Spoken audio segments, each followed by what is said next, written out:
마가복음 1장 9절에서 11절 말씀.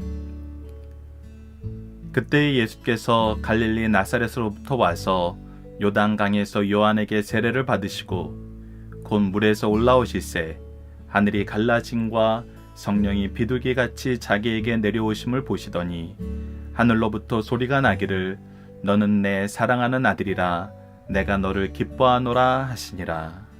아멘. 안녕하세요. 승리한상 가족 여러분, 그리고 강성성경연구원 여러분, 오늘은 마가복음 1장 9절에서 11절 말씀을 겸손히 요한에게 세례를 받으신 예수님이란 제목으로 함께 나누는 시간을 갖도록 하겠습니다.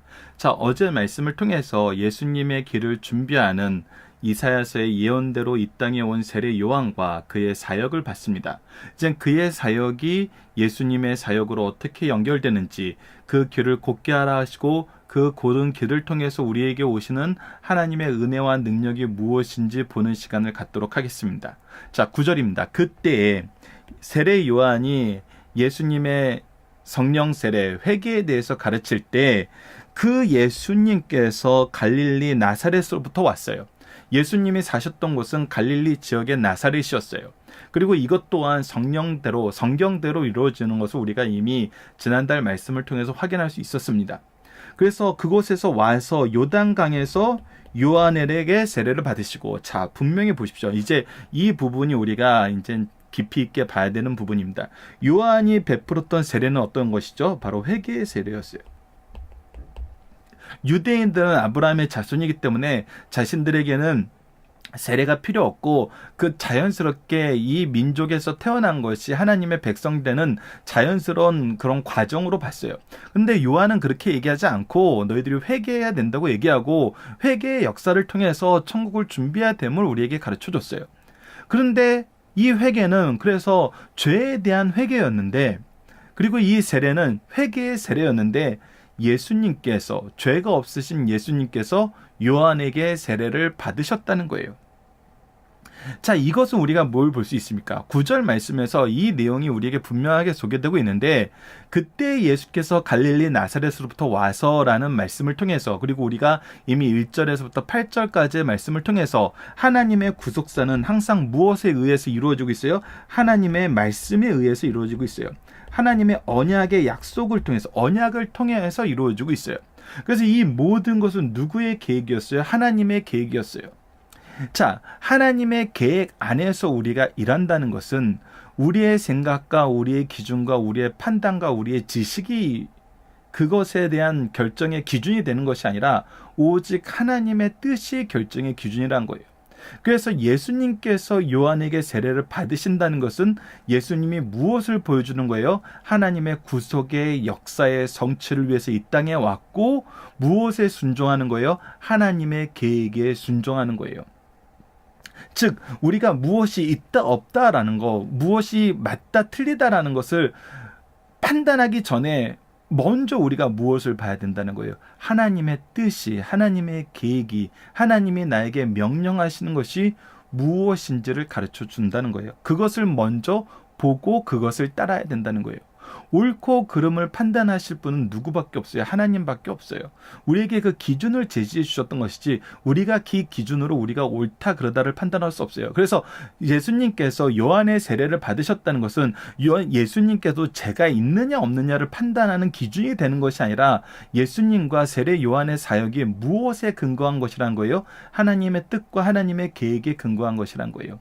그리고 친히 예수님께서 세례를 받으신다는 것은 그러면 어떤 의미가 있느냐? 신학적으로는 예수 그리스도는 무엇을 위해 이 땅에 왔어요? 대속의 죽으심과 대속의 생명을 이루시는 하나님의 공의와 사랑을 이루시는 이 구속사를 위해서 이 땅에 오셨어요.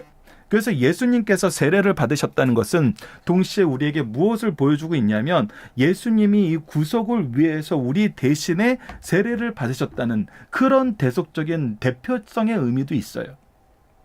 그렇기 때문에 예수님께서 세례를 받으시는 것은 어떤 하자도 없어요. 그것이 우리가 신학적으로나 성경적으로 어떤 문제가 되는 것이 없어요. 오직 오히려 무엇을 더 크게 우리에게 가르쳐줘요? 하나님의 뜻에 순종해야 됨을 더 강하게 가르쳐 주신다는 것입니다. 그것과 동시에 우리에게 가르쳐 주는 것은 무엇이에요? 예수님께서도 이것을 순종함으로 하나님이 세우신 제도를, 하나님이 세우신 질서를 질서 있게 따르셨던 것을 보면은 우리도 이 세례를 어떻게 여겨야 되냐는 거예요. 우리도 이것을 중요하고 순종하는 자세로 이 일에 참여해야 된다는 거예요. 우리는 항상 누구의 길을 따라갑니까? 예수 그리스도의 길을 따라갑니다. 그래서 예수 그리스도께서 보여주신 모습이 우리의 모습이어야 돼요. 우리가 무엇을 하느냐가 중요한 것이 아니라 어떻게 무엇을 하느냐가 중요하다는 거예요. 무엇을 하느냐를 우리가 배제해서는 안 되지만 더 정확한 것은 어떻게 무엇을 하느냐인 거예요. 무엇을 한다 그랬을 때 우리의 기준으로 하는 것이 아니라 하나님의 뜻대로 하나님의 일을 하는 거예요. 예수님은 이것을 분명히 보여주십니다. 그리고 이것을 누가 인정하세요? 바로 삼위일체 하나님의 역사 안에서 하나님이 이것이 옳음을 선언합니다.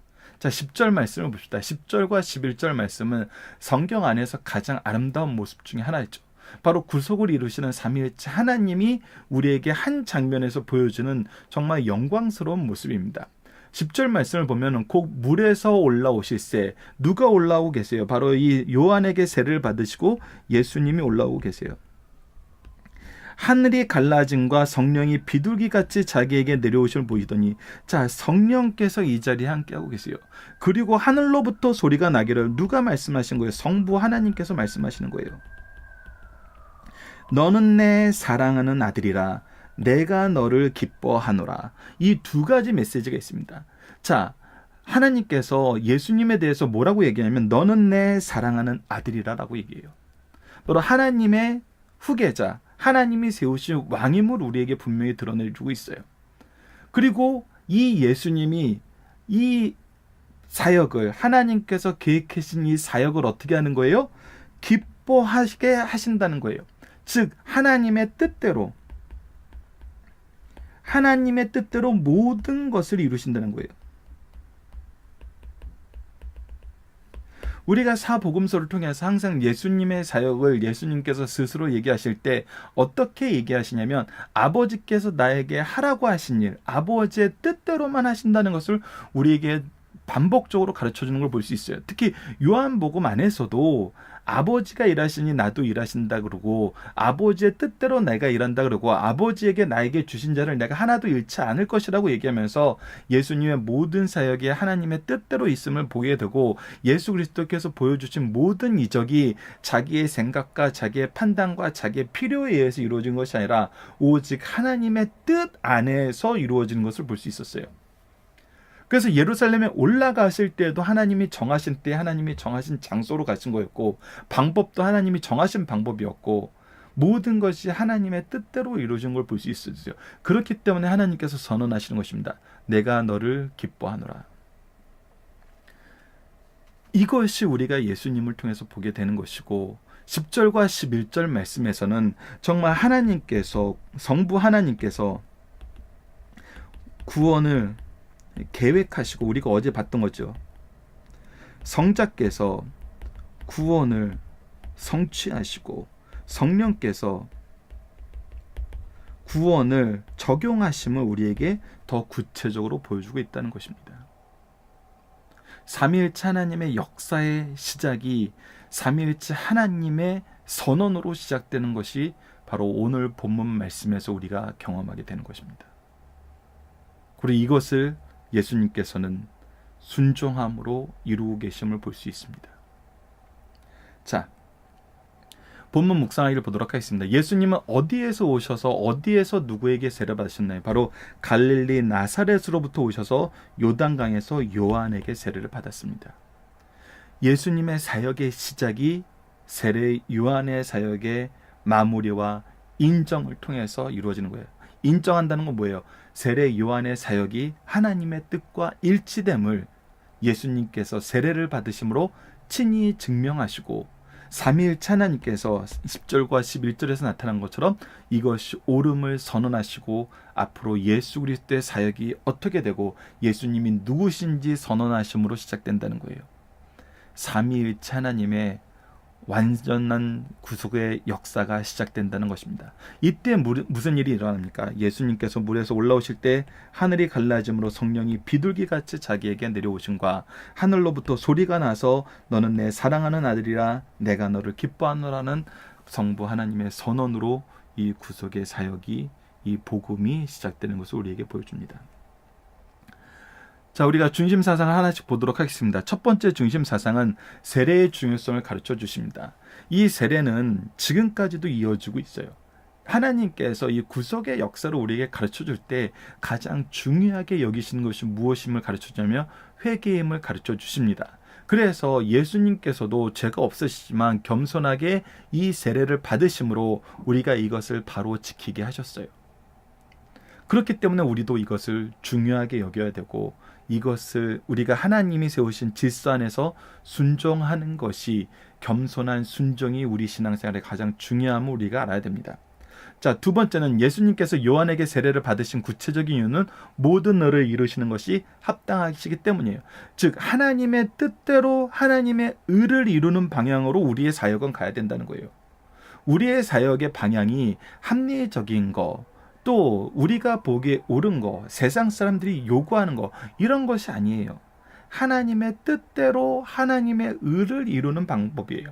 그래서 이것이 하나님의 뜻이었고, 세례 요한의 사역도 하나님의 계획 안에서 이루어진 거였고, 예수님의 사역도 하나님의 계획 안에서 이루어진 것이기 때문에 이 세례를 주는 사람도 받는 사람도 어떤 마음으로 이 세례에 참여한 거예요? 하나님의 의를 이루는 생각으로, 하나님의 뜻에 순종하는 마음으로 이 일에 참여한 거예요.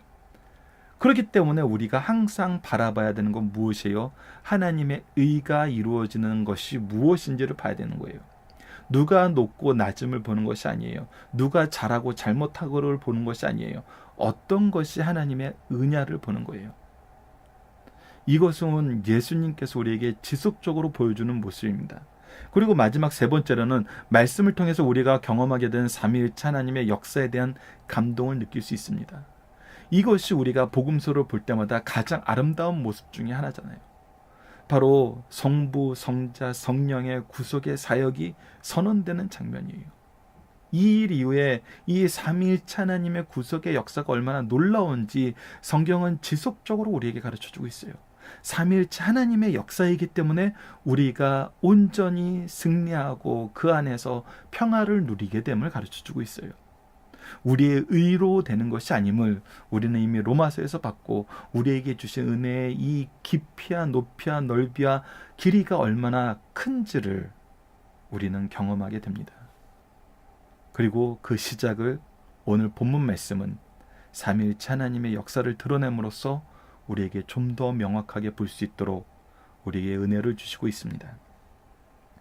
자, 이제 본문 다지기를 봅시다. 예수님이 세례를 받으신과 나와는 어떤 관계가 있습니까? 이사야서 53장 4절로 6절에 나타나는 말씀인데, 자, 예수님께서는 자신의 죄 때문에 세례를 받으려 하심이 아니라 인류의 모든 죄를 대신하여 세례를 자청하신 것으로 예수님의 겸손에는 깊은 구원의 의미가 있음을 우리에게 가르쳐줍니다. 세례 요한 이전에는 세례란 죄로 물들고 더러워진 이방인이 다른 종교에서 유대교로 개종할 때 받는 것이라고 유대인들은 생각했어요. 하지만 우리에게 이 회개의 세례를 가르쳐줌으로써 세례 요한과 예수님의 사역은 무엇을 가르쳐줘요?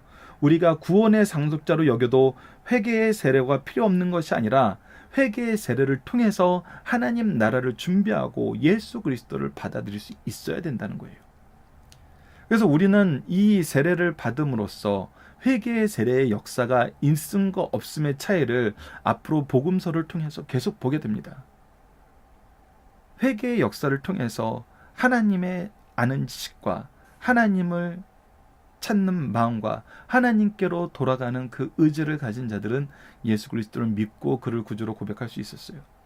하지만 자기 기준으로 사는 사람들은 이것이 없었음을 보게 됩니다. 자, 예수님께 임한 성령의 임재의 모습은 어떤 것이었습니까? 성령이 비둘기같이 오신다는 거였어요. 비둘기처럼 오신다는 거였어요. 이것은 비둘기가 가지고 있는 의미를 우리에게 강조하시는 말씀이에요. 그것은 무엇이에요? 겸손과 온유함이에요.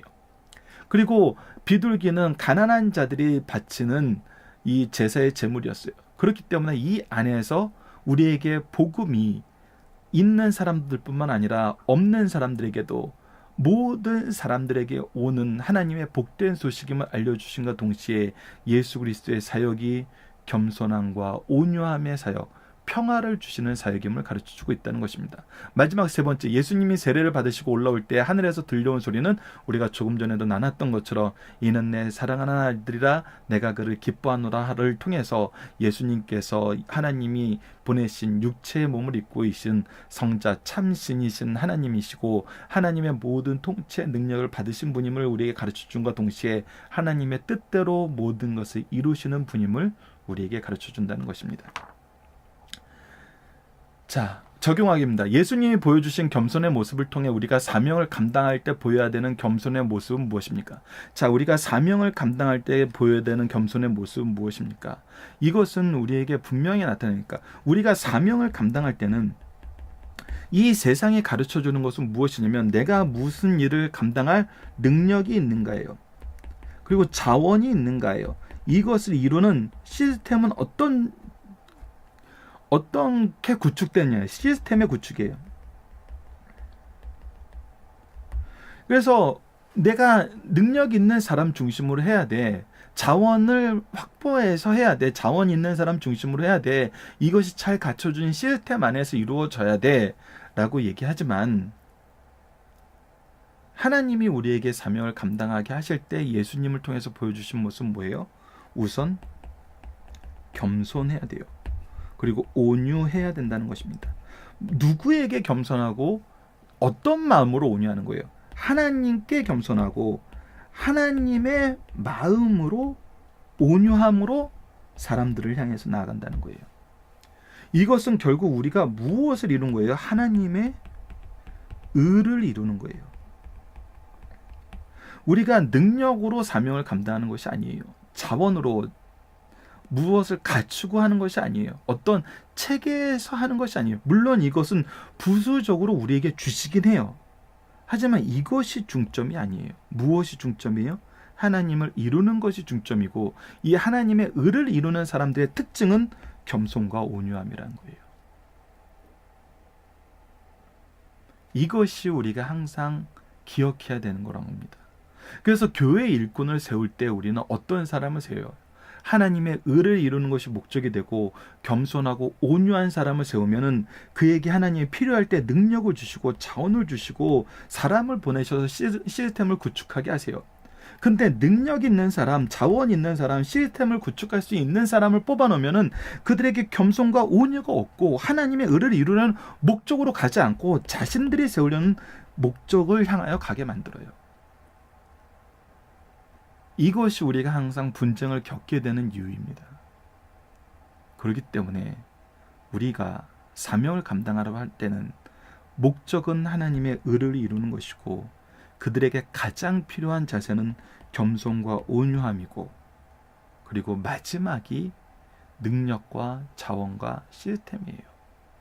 그리고 이것은 하나님 필요할 때마다 적재적소에서 주심을 우리는 알아요.